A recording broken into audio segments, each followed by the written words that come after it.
Pam Bondi looked straight into the camera and made a declaration that instantly caught national attention. She claimed the Epstein client list was sitting right on her desk. 17 days into her new role as Attorney General, she positioned herself as the face of accountability, signaling that long-buried secrets were about to be unearthed. For a public hungry for answers, it felt like the beginning of a reckoning. But instead of clarity, what followed was a calculated performance, a string of contradictions and a series of moves that seemed more about protecting power than delivering truth. The moment the words left her mouth, people expected revelations. The very idea of a client list, names of influential figures who had mingled with Jeffrey Epstein, carried the promise of exposing one of the most infamous networks of elite connections in modern history. Commentators. However, the files released were largely already publicly available. There was nothing new. After intense blowback, Attorney General Bondi went back to Fox News, the mothership, and claimed that a whistleblower, quote, assured her there were more files, and that, quote, New York, Southern District of New York, was sitting on thousands of pages of documents. And she promised on Fox, and I quote, we will get everything, and the country will see, quote, the full Epstein files. These are quotes from Attorney General Bondi voluntarily appearing on Fox News to explain the situation. For the next 4 months, the Department of Justice and the FBI were silent. What happened during that period? Well, we received information that Attorney General Bondi pressured the FBI to assign, now get this, approximately 1,000 agents in its Information Management Division and hundreds of additional agents from the New York field office to work 24-hour shifts to review and produce more documents on Epstein on an arbitrarily short deadline. These officials were told to, quote, flag any records in which President Trump was mentioned. But after this flurry of activity using tens of thousands of personnel hours in March, it took DOJ and FBI 3 additional months to produce no new documents, but rather an unsigned memorandum on July 7th finding that, quote, this systemic review revealed no incriminating client list. Naturally, after all of the public promises Attorney General Bondi has made, the public is really suspicious of her finding. This suspicion has been exacerbated by public reporting that FBI Director Patel and FBI Deputy Director Bongino disagree with Attorney General Bondi's handling of this matter. Public mistrust has been fed by other claims in the July 7th memorandum. This memorandum included links to surveillance video footage from outside Epstein's cell in the hours leading up to his death. The July 7th memorandum describes one of the videos released as full, raw footage, yet experts who've analyzed it concluded the video was likely modified. The Trump administration has essentially created a new controversy rather than solving one. President Trump is not helping matters at all. Despite his administration continuing making promises about the transparency on Jeffrey Epstein and claims about the existence of records that have not been produced, he is currently telling the country the president is saying this is all, quote, a scam, close quote. Yesterday, President Trump posted on his personal social media site, and I quote, my past supporters have bought into this BS hook, line, and sinker. They haven't learned their lesson, and they probably never will. That's from the president's personal social media. This is the president talking about his own constituents who are concerned about claims his own campaign surrogates and administration have continually raised. President Trump and Attorney General Bondi are directly responsible for all this confusion. But the files she promised to reveal turned out to be little more than recycled public documents. Journalists had already published them, analysts had already reviewed them, and the so-called disclosure left the public feeling deceived. The excitement of her bold announcement collapsed into disappointment, planting the first seeds of doubt, and that doubt would only grow stronger. Days later, the administration doubled down with a choreographed media spectacle. On February 27th, a staged rollout was prepared like a Hollywood premiere. Binders of Epstein-related documents were delivered to political allies and influencers, promoted as if they contained explosive secrets that would rock the nation. Cameras captured the moment, and supporters were told the truth was finally being laid bare. But behind the glossy covers, the binders held nothing new. It was the same information the public had already seen. The stunt backfired. Instead of trust, it produced outrage. Instead of answers, it created backlash. People began to wonder if there was really something significant to disclose. Why go to such lengths to disguise empty files as revelations? Rather than retreat, Bondi raised the stakes.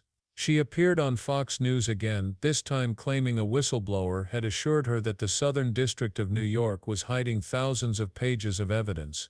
It was a bold escalation designed to shift the narrative. Now the problem wasn't her failed promise, it was that shadowy forces were allegedly blocking her from delivering the truth. By casting herself as the insider fighting against a corrupt system, she reframed herself as a victim of bureaucracy, rather than the architect of a failed disclosure. But while she spoke in front of cameras, the more alarming activity was happening behind closed doors. Reports later revealed that she pressured the FBI to mobilize resources on a scale rarely seen for a case of this kind. Nearly 1,000 agents from the Information Management Division were reassigned. Hundreds more were pulled from the New York field office. These agents were instructed to work around the clock, combing through Epstein-related documents. The directive, however, was not simply to identify relevant evidence, it was to flag any record that mentioned the president. This instruction revealed the true purpose of the operation. It was not about uncovering the scope of Epstein's connections or delivering transparency to the American people. It was about protecting political figures from being linked to one of the most toxic scandals in modern memory. Federal law enforcement was being repurposed as a tool for political damage control, transforming the pursuit of justice into an exercise in censorship. After months of exhausting manpower, what did this massive mobilization produce? On July 7, the Department of Justice released an unsigned memorandum. Its conclusion: no incriminating client list had been found. No names, no evidence, no bombshell revelations, just a vague assertion that nothing of consequence had surfaced. The fact that the document remained unsigned only deepened public skepticism. An unsigned memo was not an official conclusion. It was an echo of authority without accountability, and it looked more like a hastily drafted script than a definitive investigation. Worse still, the memorandum included surveillance footage from outside Epstein's cell on the night of his death. Officials described it as raw, unaltered video, yet independent experts who reviewed the material concluded that the footage had likely been modified. Frames appeared missing. Angles seemed inconsistent. Rather than quiet suspicions, the footage inflamed them. If evidence in such a critical case could be tampered with, what else had been altered, concealed, or erased? Public anger only grew, and so did mistrust. The administration's strategy of staging events, making dramatic promises, and producing dubious findings created a sense that the truth was being buried under layers of deception. And in a stunning twist, the president himself appeared to ridicule the very outrage his own administration had fueled. On social media, he dismissed the entire controversy as a scam, going further to mock supporters who had believed the promises that officials themselves had promoted. He described them as gullible, claiming they had bought into lies hook, line, and sinker, and sneering that they probably never would learn their lesson. For millions who had once trusted the administration to deliver answers, the statement landed like a betrayal. It confirmed what many had already begun to suspect, that transparency was never the goal. Outrage had been weaponized for political convenience, and when it became a liability, even loyal supporters were mocked and discarded. But the scandal didn't stop there. Inside the FBI itself, cracks began to show. Director Patel and Deputy Director Bonino were reported to have disagreed with Bondi's management of the case. Their break from the Attorney General revealed a deeper crisis of integrity within the highest levels of law enforcement.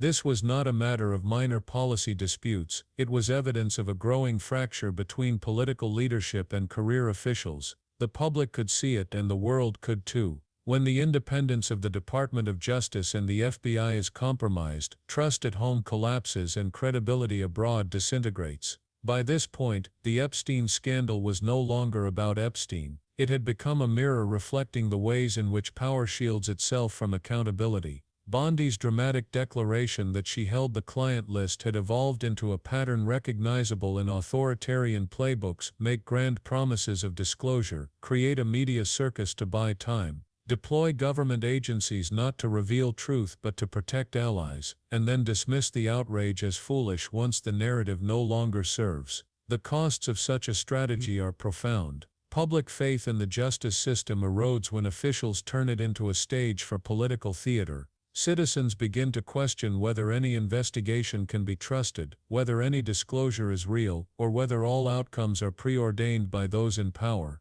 The Epstein case, already infamous, has transformed into a broader symbol of elite protection schemes and institutional corruption. What makes this more devastating is that the scandal was avoidable. Bondi could have tempered expectations, released genuine information as it became available, and refrained from turning one of the most sensitive cases in modern history into a media performance. Instead, she chose spectacle over substance. The result was not just disappointment, but lasting damage to the credibility of both the Justice Department and the FBI.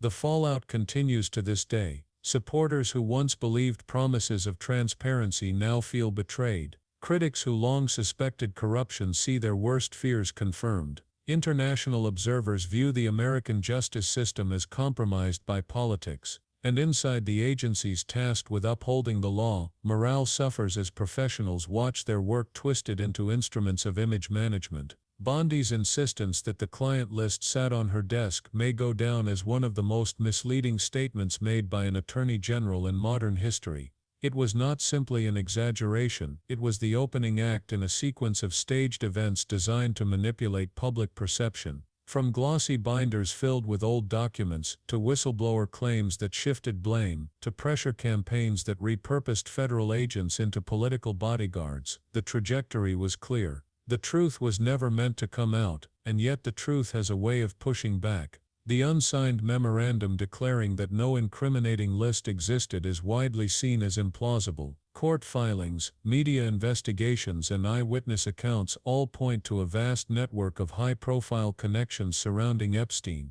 The idea that none of them left a paper trail defies reason, and the tampered video footage only reinforces the suspicion that evidence was not just concealed but actively altered. So the question remains, if officials can bury one of the most demanded files in modern history, what else can they suppress? If thousands of agents can be reassigned not to uncover truth but to erase names, how many other cases have been quietly redirected away from accountability? The Epstein saga has become more than the story of a disgraced financier. It has become the story of a justice system bent to serve the powerful. Pam Bondi promised the country a reckoning. What she delivered was a performance, and in doing so she exposed something even larger than the Epstein scandal itself. She revealed how fragile public trust becomes when institutions trade truth for convenience. She showed how easy it is for officials to turn outrage into theater, and then into silence. And she left behind a chilling lesson: if justice can be rewritten in the Epstein case, then no case is safe from the same fate.